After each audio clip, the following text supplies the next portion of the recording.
Wood crackles in the burning brazier, filling the air with smoke. Jeremy, a guard, leans over to his partner to complain about the lady of the castle making them wear full armor tonight. But then something swishes, a distinct sound like a blanket thrown on a bed. He looks over to the empty stool where the other guard just sat.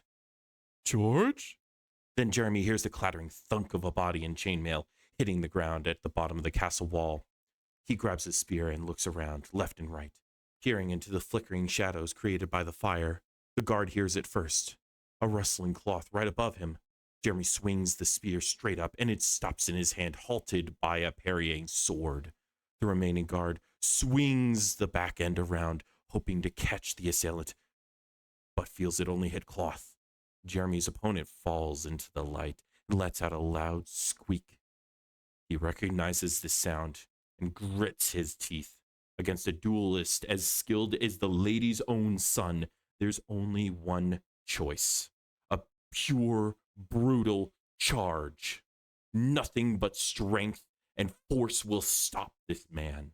Jeremy stomps forward, bringing his spear and armored shoulder to bear against the cloaked figure, but the duelist steps to the side, leaving only a hanging cloak in the way of the guard's face.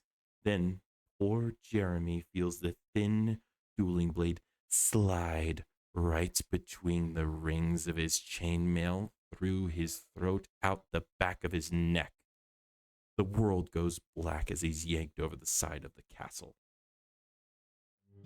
Hiya! I'm Ink, they, them pronouns, and welcome to the Nook. That opening scene was written according to the creature we're creating today. So, if you like that NPC, stay tuned to see how he was made and how you can use him out of your table.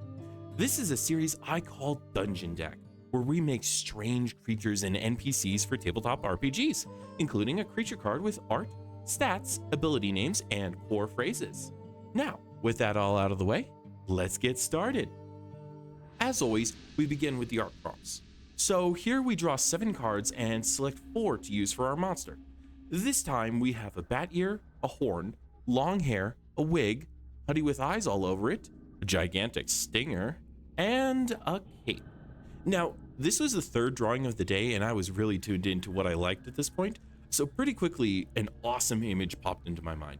I wanted to draw a duelist with a cloak draped over their arm, sword raised into the air. Alrighty, with this, I think I'll grab the cloak, wings, ears, and hair, though I ended up only incorporating the draping part of the hair. Now, let's fill this idea out with some more, inspiration, get some meat on those bones. Funnily enough, I'd actually recently watched a sword and cape HEMA workshop posted online. It seems like it was taken off of YouTube's, unfortunately, but that led me to understand just a little bit of how the fighting system worked. So let's incorporate that and make a noble Gentlebat similar to the Count of Monte Cristo and the Three Musketeers novels.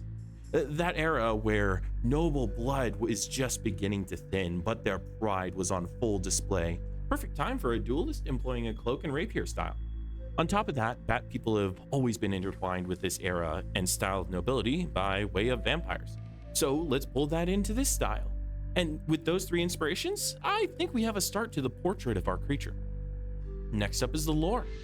Now, if we're pulling in Dumas' romance and adventure novels of the 1800s, we must take in some of their plots. However, this is where I'll disclose, I really haven't read those books in nearly 15 years, and that was long before I started reading classics for fun and was forced to in school.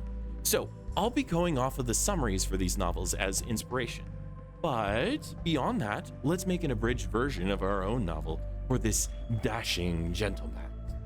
At their father's deathbed, as his last wish, 2 young stepbrothers swore an oath to protect each other from anyone and anything. But the last part of the promise was strange, including your shared mother. The father demanded that they swore this, and the pair quickly complied. And with his last breath, that father smiled. Thank you. I only hope you never learn of why I made you swear this oath tonight. Then he passed. Unfortunately, only 3 days passed before they learned the horrible truth. as the brothers were imprisoned in towers opposite to each other in the castle. The two siblings were taken as reagents to revive their fathers. The eldest is who we follow as he tricks the jailer at night and fights his way through the castle with naught but the cloak from his own back and a sword stolen from the wall of his father's court. He fights his way across until just the twilight of dawn, and he makes it to his brother's cell, only to find it empty. There's ash on the floor, and our duelist surmises that there possibly could be something. Maybe his brother got away. Maybe his brother broke out. Or that ash could just be the leftovers of the brazier and he's already taken for the ritual. Either way, he knows that he needs to reunite with his brother to take down with their evil mother, and he knows where that brother would be. No matter what, down in the dungeon is where the ritual will happen. And down in the dungeon is where his brother would go. With a grimace and an echolocating squeak, he starts to make his way down the stairs and into the dark depth beneath the castle. And let's stop there for now. The rest is to be written at your table. Maybe one of the brothers fails and the other brother escapes and hires your players to break into the castle, raid the dungeons, and rescue the other brother, the one that didn't hire them. Or maybe the players could have been hired as bodyguards to the mother and are twisted into her evil plot without even knowing what they signed up for. So, if you enjoyed these ideas, may please drop a like and subscribe to see more in the future. Now, let's get to the question of the week. If you just saved someone from the tower, what is the first thing you would say as you freed them from their cell? Let me know your answers in the comments below. I think I'd say something like, "So, what did we learn?" Just to make them come up with an answer. If it were my brother, he'd come up with a hilarious comeback. Now, let's get our monster card out and start filling it in. First off will be the name. Of course, our Gentlebat is a noble and must be named something that matches his station. I like the first name, Humphrey. It sounds like Belfry, a place that bats commonly roost. We'll just do a letter for the middle name. And of course, I want to use one of those goth letters. How about Q? Then a last name. How about we check out what at sounds like in Italian? Vespertilio, yeah. Okay, so this is all we have space for on the card. So Humphrey, Q, Vespertilio it is. Next up will be the abilities. These help illustrate what a young noble can do and what he will do in the attempt to save his brother. We'll begin with Humphrey's main fighting style, sword and cloak. Honestly, this could be added pretty much as is, so let's do so. Sword and cloak duelist. The main points to emphasize on this type of fighting style is the use of the cloak as essentially a shield that specifically redirects weapons rather than fully blocking them, as the shock would go straight through the cloth. And we already know bats don't have the strongest bones. So that emphasizes exactly what would happen with Humphrey. And in addition, the cloak can also come unwrapped to block vision or maybe become a feint. So some signature moves, like what showed up in the story, would be swatting a blade aside with the cloth, or maybe tangling it in the cape for a straight stab for a weak part. You could also unravel the cape to cover the sword's position or the duelist's stance. Or if the duelist is really showy, he could throw the entire cape on his opponent's head to entangle and blind them.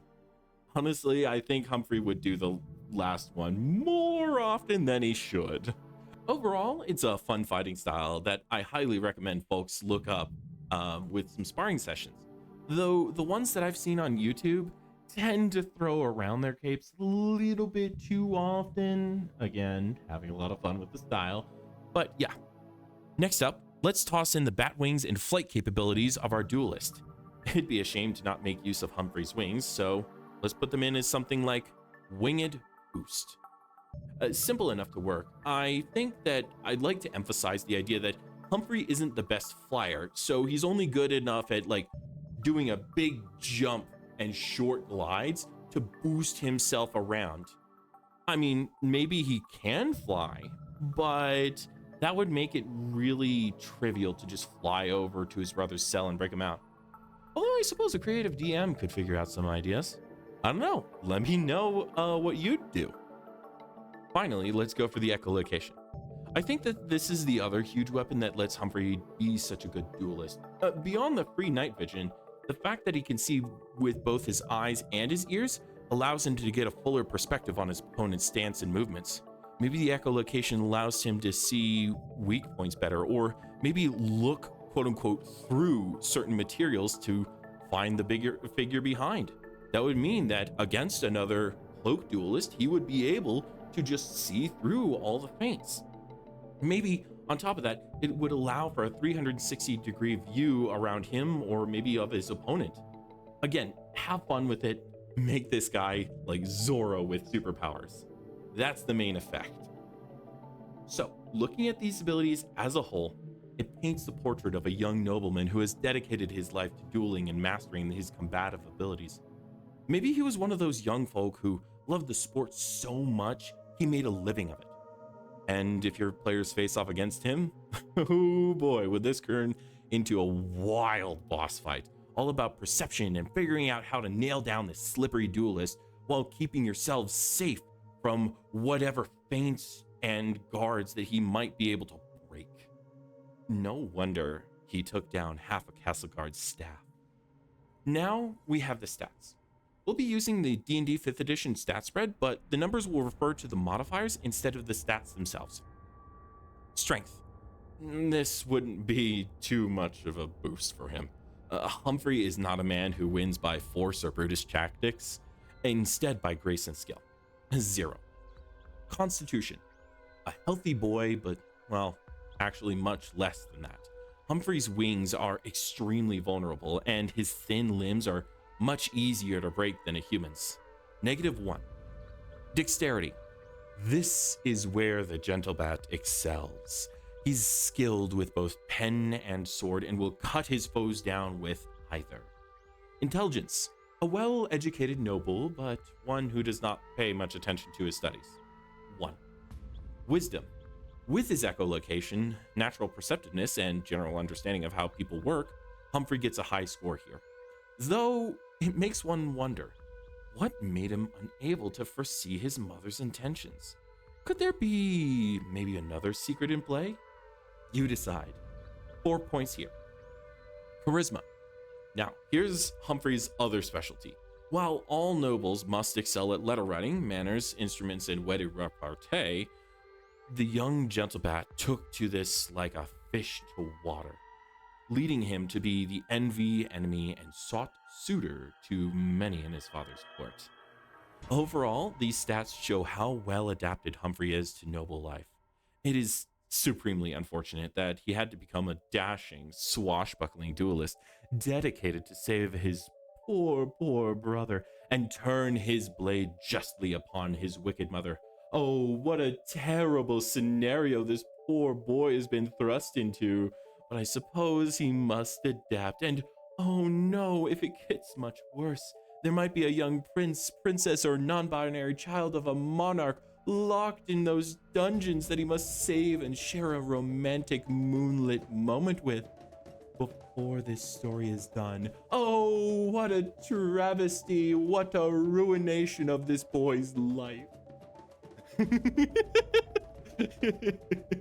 All right, finally, we have the core phrases. These are a set of statements or questions that help characterize monsters and guide DMs on how to play these creatures in a unique and interesting way. Let's start out with who Humphrey trusts. At this point, it's only his brother and himself, if that. I'd actually like to imply that Humphrey trusts himself somewhat, but not in a traditional way. Like, this is one of the best situations for him to be in, but he also knows that he's not a reliable person. So let's draw on the promise itself. Maybe even over trusting in the people. Maybe Humphrey trusts in the promise, trusts that his brother will hold up to that promise, so he must hold up to the promise for his brother. Really, I think that actually, you know what? Let's leave this for another core phrase. For this one, let's also toss in that idea of his own flesh and blood mother betraying him. So let's go for vow over blood. The vows made on the father's deathbed are a huge part of what guides Humphrey at this moment. Even if nothing else works, he knows that his brother will follow through with that promise, and he cannot let his brother down. Next, let's go for what guides Humphrey's combat. This phrase should outline the part of himself that comes forth during duels and sets up the Gentlebat's demeanor for both the young noble's duels of honor from before his father's death and the combats he faces tonight. Specifically, I like the idea that before, Humphrey was a very unserious person, someone who lived off his talents, caring for nothing else. This young noble would have felt comfortable with the idea that there was no situation that would require much more than a few words from his mouth or a couple parries of his sword. But now, tonight, things have changed. This is when Humphrey Q. Vespertilio is tested. This is where he has to go all in and either win or be ended. Let's take the inspiration from a popular superhero, Spider-Man. The scariest moments in those stories are when the web slinger goes silent. When that happens, Peter stops holding back. He stops telling jokes and he takes everything deadly seriously. So let's take that. Tonight, there are no jokes. This helps a lot to paint the two mental states for Humphrey. One, his unserious life before as a noble, and two, the grave demeanor as his brother's savior. And if the players get in his way, well, they will be dealt with, as would any guard. Finally, let's touch on that idea that we left from the first core phrase. Humphrey doubts himself. He feels that he may not be enough, that he wasted his life up to this point in unserious little games. And if he fails this test, he's going to ruin everything. A ringing question resounds over and over in his mind. Am I not enough? He presses through with his determination, but that lingering voice will not be silent and may make him hesitate at the absolute worst moment. And as we know, in these games, some moments may determine the rest of a character's existence, if they even survive that all-important 6 seconds. With this set of core phrases, we can see a character who's determined but flawed, someone who may be able to stand up to the challenges before them, if only his doubts don't consume him. Looking at this character as a whole, we have an interesting NPC for a short adventure surrounding the castle of Humphreys and his brother's late father, and that ritual that their mother is preparing. It'd be fun to hook the players in with like an easy bodyguarding job, then have it turn into this whole situation where two brothers are fighting to stop the ritual while the party unwittingly is taking the side of the villain, and everything depends on whether they can realize the true intentions of their employer. And of course, this would be after a confrontation where Humphrey demands to know where his brother is, and a wild boss fight if the players don't immediately go along with his demands. All in all, this was a pretty fun video, and if I get an opportunity, I'd love to make Humphrey's brother and add even more to this adventure idea. Also, this is the first of the 2-week videos, and I think the process is going as well as it could be. Unfortunately, training is really kicking my butt. So once I get this past this temporary situation, I should get some more time and energy back, and more time and energy to devote to these videos, especially revising the script and learning more about how to make good thumbnails. Either way, if you enjoy these videos, please like, comment, and subscribe. With that, let's bring this video to a close. For those of you with dark skies, good night. And if you have bright days, good morning. Whatever part of the world you're from, I hope you have a lovely morning, afternoon, evening, and night. Goodbye!